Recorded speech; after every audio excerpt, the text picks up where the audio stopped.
Welcome to CRH Talk, where we feature rural health professionals and dive deep into prevention, treatment, and building lasting health.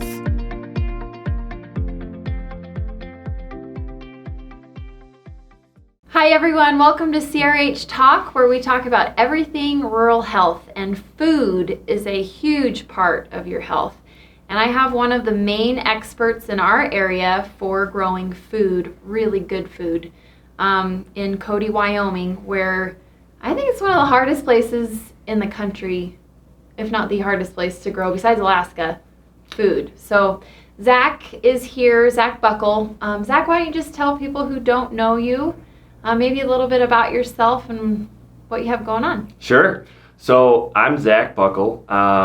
I own and operate Farm Table West, which is it started off as a food hub, basically. So I was buying vegetables and meat and honey from a bunch of local farms and selling it on my website, farmtablewest.com. So sort of like an online farmer's market. And I did that for a couple years, and I was trying to sell to some bigger customers around here, wholesale vegetables like Yellowstone and some of the restaurants. But a couple years ago, I figured out that was insanely difficult in our market because there's just not that many people around here. And to make money doing that, you need to sell massive volume, and we just don't have a lot of volume of food and customers. Right. So I've always been obsessed with growing vegetables. I used to work at a farm here called Shoshone River Farm, actually wearing their shirt, Nice. Which is funny. And Good I love promotion. Yeah, I love to wear it at the farmer's market, confuse people. So I'm pretty good friends with Scott Richard, who runs that farm, and I learned a lot about how he does things.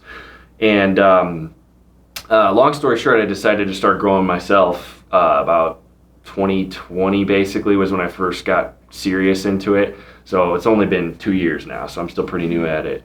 But you've been doing farmers market style and your website for how long? 2017, basically. Yeah, because I was going to say at least 5 years. Yeah. Because you used to be here at the hospital a little bit, selling out front. Right. Which was awesome. Yeah, I know. It was like a memory lane just now because I haven't been here probably since I was selling. Yeah, and then you've really helped. Maybe tell people just briefly about kind of your background with helping the farmers market. Yeah. You've been vital in helping that grow, I think. Yeah. That's important. Yeah. So I have been fairly heavily involved with the Cody Farmers Market, and there's 2 farmers markets here. So there's Cody Farmers Market and then Bighorn Basin Farmers Market. Okay. That's the one on Thursdays, the Bighorn Basin one. Oh, okay. Yeah, so that's Got where, and I still go to that one too to sell, but I'm not on the board or involved in that one in terms of like marketing it and stuff. Okay. But the Cody Farmers Market, I can't remember who started it, but it started about 7 years ago or something, and selling at the 13th and Beck Bob Moore parking lot every Saturday morning. And so I became the manager of that, 2018 or something and I was doing that for up until about 2021.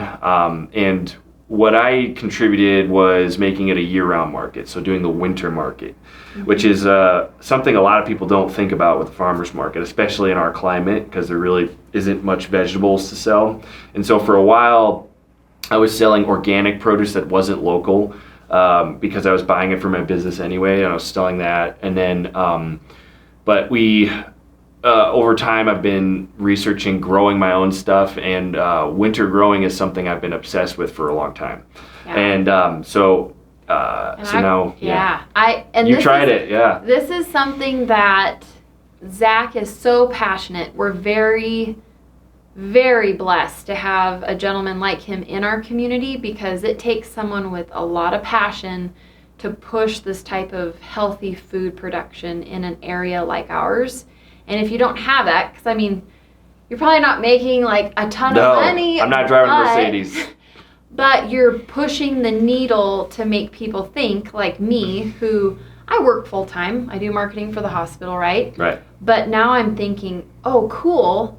You can also do A, B, and C. And so maybe just give us a sneak peek on kind of what you started this year with your farm and how, as I think you're giving food now all year round. Like you're able to do that now, right? Hopefully. Yeah. Pretty close. Tell us how you're doing that. Yeah. So winter growing is a lengthy subject, but like I said, I've been obsessed with it for a long time. Last year was the first year I was actually successful at it. So we had at least fresh spinach, and carrots, green onions, and salad mix pretty much all year round.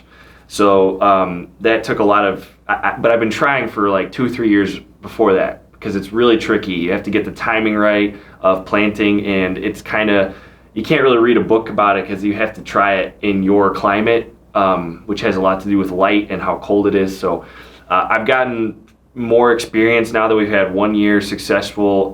Now we're in December of 2022. So this is my second year doing it, and I built a new high tunnel this summer. That's geothermal. Yeah. That's the idea. It's a bit of an experiment because we're doing it in a way that's never really been done before. And that's a lengthy subject. I actually have a video on YouTube explaining that, how it all works. But that is supposed to get us, we were trying to keep that greenhouse above freezing all winter, even in like -10. And the cool thing about geothermal is it's just way, way cheaper than paying for propane or natural gas. I was actually literally just at the propane place to figure out what those costs are because I'm going to need more heat anyway. So that allows you to grow stuff that's a lot less cold hardy. Like spinach is just bomb proof. You can go down to -20 with a little bit of protection. You're going to be fine. Really? Yeah. Okay. Yeah, it's the best winter crop.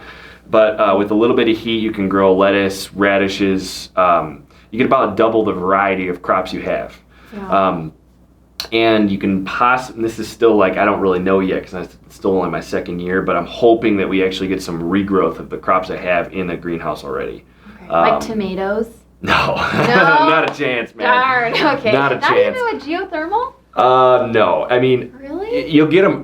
I'll get them earlier. That's what just doing the research on that right now. And getting them earlier in this climate's a big deal. So hopefully, like May or June, I'll have tomatoes, which is huge. Okay. Yeah, but doing them in the winter, that's a long story. I could go on for like an hour about that. Yeah. Well, just to have some availability to go and buy for me as a consumer, and for a lot of people, I think, is just those fresh salad greens. Yeah, that's mostly what you do in the winter. We can't grow. Right. But yeah, I would highly encourage anyone to check out what Zach's got going on. And if you're not aware of what's going on with the farmers market, how can people kind of get in touch with you, and how can they learn more? Sure. So we have a website, codyfarmersmarket.com.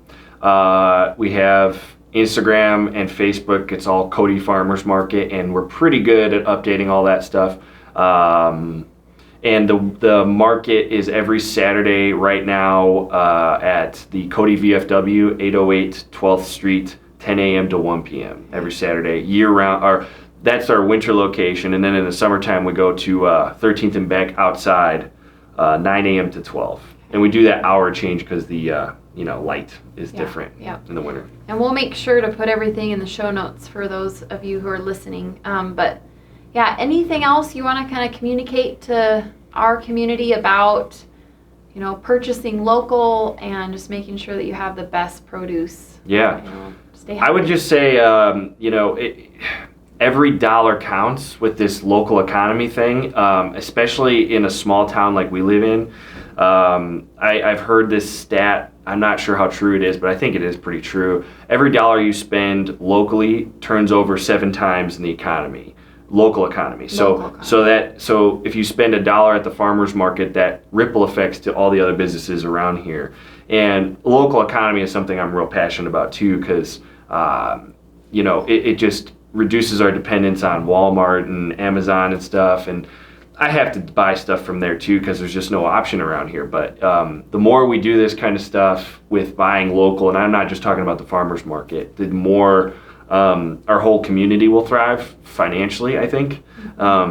It'll create more jobs and stuff. And this is not like a night or day type of thing. It's going to take this concept isn't exactly going to, I don't think, turn the community like into a metropolis or anything, but little bits help, So I think it can. It could. I think it could. I think we could become a fully sustainable community together. Oh, totally. I definitely think it's possible. I know it is. And have the best local produce and food and everything between, fresh vegetables and honey and meats and dairy. Yep. I think it's very possible for this area. And many of you who know me, I'm very passionate about this topic as well. You are. Very thankful that, Zach, you were able to come in and just kind of shed some light on what you're doing and how you're pushing the needle to make sure that we have good, healthy local produce. So thank you for everything you're doing. And again, we'll put all the information down below. If you would, please share this, comment, subscribe, and we look forward to having you possibly on here again soon. So cool. Thank you for having me. All right. Bye, everyone. Bye. Thank you for listening to CRH Talk. Please subscribe, rate, or share this podcast. Check us out at codyregionalhealth.org and see what services we offer locally in Northwest Wyoming.